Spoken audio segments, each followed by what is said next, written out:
Selamat malam pemirsa, Anda menyaksikan Headline News pukul 20 waktu Indonesia bagian Barat, saya Vera Bahasuan. Hujan dengan intensitas tinggi sejak Kamis malam membuat genangan air setinggi 10 hingga 20 cm terjadi di perempatan Puri Kembangan, Jakarta Barat.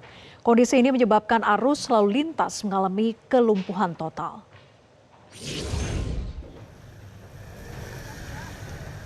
Inilah kondisi banjir di perempatan Puri Kembangan, Jakarta Barat pada Jumat malam. Genangan air yang merendam badan jalan menjadi faktor utama antrean panjang kendaraan. Sebagian pengendara memilih untuk menerobos banjir, beberapa di antaranya mengalami mati mesin.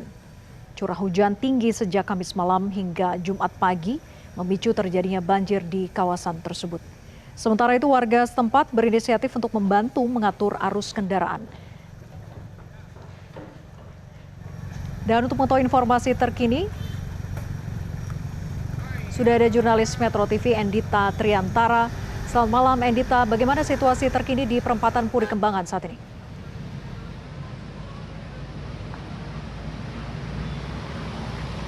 Ya, selamat malam Vera dan juga pemirsa. Hingga saat ini masih terjadi kemacetan parah di perempatan Puri Kembangan, Jakarta Barat yang terjadi dari siang tadi, di mana kepadatan lalu lintas ini disebabkan oleh banjir yang masih cukup tinggi hingga saat ini dari 10 cm hingga 20 cm yang diakibatkan dari curah hujan yang cukup tinggi sejak Kamis malam hingga Jumat pagi tadi. Kemacetan ini terjadi di perempatan Puri Kembangan dari arah Pesanggerahan, Daan Mogot, Karangtengah, dan juga Ciledug, di mana ini merupakan titik yang paling signifikan terjadi kemacetannya, di mana hingga saat ini genangan air masih terlihat di beberapa titik dan ada beberapa kendaraan roda 4 maupun kendaraan roda 2 yang masih melaluinya untuk mencapai titik yang lebih aman, tetapi juga tidak sedikit dari kendaraan roda 4 maupun kendaraan roda 2 yang memilih untuk minggir untuk mematikan mesin dikarenakan air yang memasuki mesin mereka yang dapat mengakibatkan mogok mesin.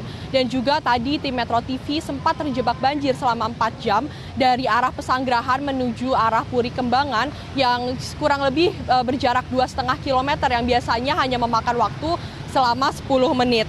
Dan juga pemirsa, meski demikian hingga saat ini petugas lalu lintas masih belum terlihat ada di lokasi, sehingga masih banyak juga masyarakat yang berinisiatif untuk membantu mengurai kepadatan lalu lintas hingga saat ini dikarenakan dari tadi kendaraan hanya dapat melalui perjalanan sesekali saja, bahkan tidak sedikit ada waktu-waktu tertentu di mana mati total, di mana kendaraan tidak sama sekali bisa melewati jalan Pesanggerahan Puri Kembangan ini. Dan pemirsa, kami menghimbau kepada masyarakat yang berencana melalui perjalanan lewat jalan arus Pesanggerahan Puri Kembangan untuk memilih alternatif jalan lain untuk menghindari banjir yang masih cukup tinggi dan juga kemacetan yang belum menentu hingga jam berapa ini dapat terurai. Seperti itu Vera, kembali kepada Anda di studio. Baik, terima kasih Endita atas laporan Anda. Selamat bertugas kembali. Jelajahi cara baru mendapatkan informasi. Download Metro TV Extend sekarang.